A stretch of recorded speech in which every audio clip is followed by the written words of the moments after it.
ఇవాళ BRS party శ్రేణులు కూడా ఆలోచన చేయాలి, తెలంగాణ ప్రజలు కూడా ఆలోచన చేయాలి. ఎందుకోసం వస్తుంది కేసీఆర్ గారికి అవినీతి మరక ఎవరి వల్ల అంటింది అలా?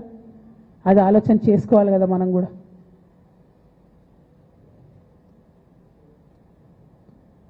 కొంతమంది కేసీఆర్ గారి పక్కన ఉన్నటువంటి వాళ్ళు కేసీఆర్ గారి పేరు చెప్పుకొని అనేక రకాలుగా లబ్ధి పొంది వారు చేసినటువంటి అనేక చెత్త పనుల వల్ల ఇవాళ కేసీఆర్ గారి పేరు బద్నామయ్యే పరిస్థితి వచ్చింది.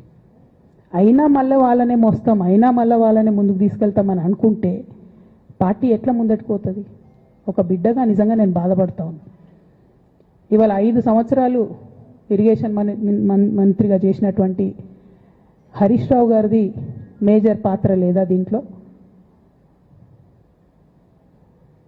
అందుకే కదా కేసీఆర్ గారు వారిని సెకండ్ టర్మ్లో తప్పించిండ్రు.